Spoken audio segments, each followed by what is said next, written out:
Hey Fit Me family!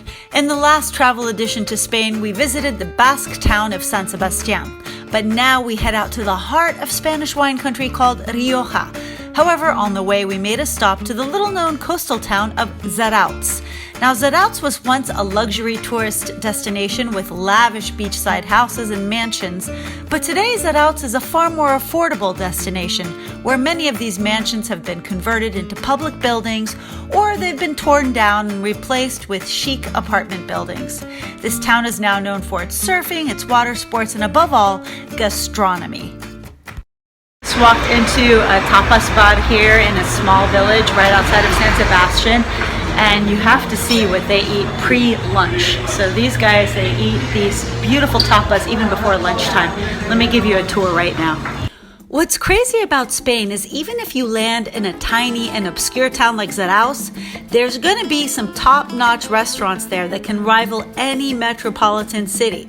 And if you like fish and seafood, then you're definitely in the right place.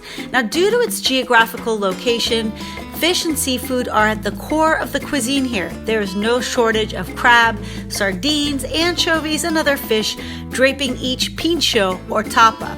There are also asadores or grill restaurants for meat lovers, along with the occasional piles of sausage wrapped in bacon, because you know meat wrapped in meat is a thing here too.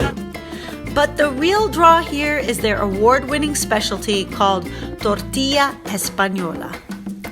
This is one of Spain's most famous and beloved national dishes. It's basically a combo of egg, potato, and onion cooked in olive oil.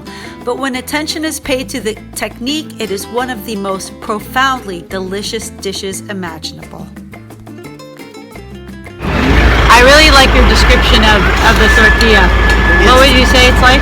It's the Spanish answer to the French quiche. Yes, it is.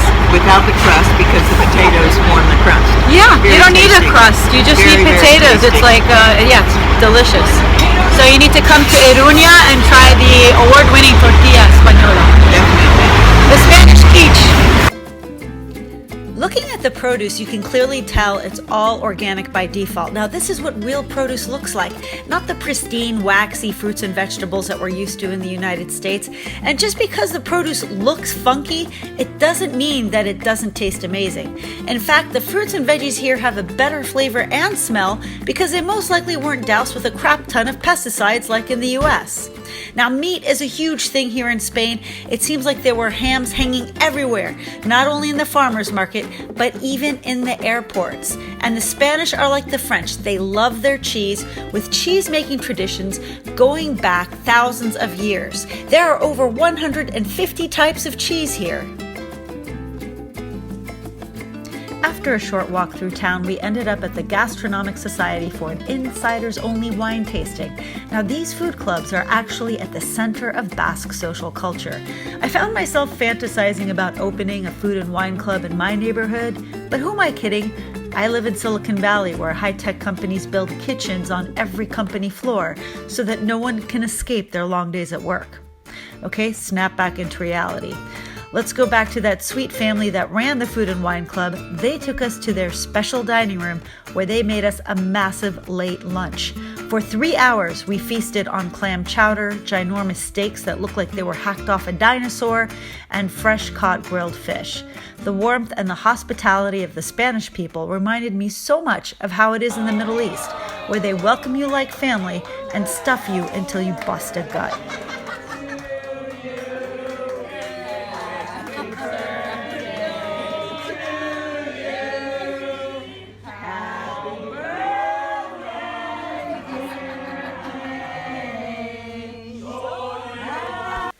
Hey guys, thanks for joining me in part 2 of this food and wine series in Spain. Now next week, you're gonna get to see what happens when I drink too much wine on an empty stomach.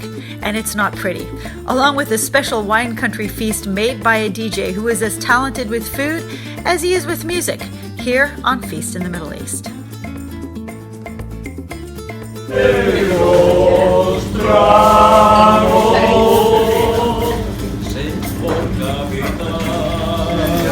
Capitán de subir.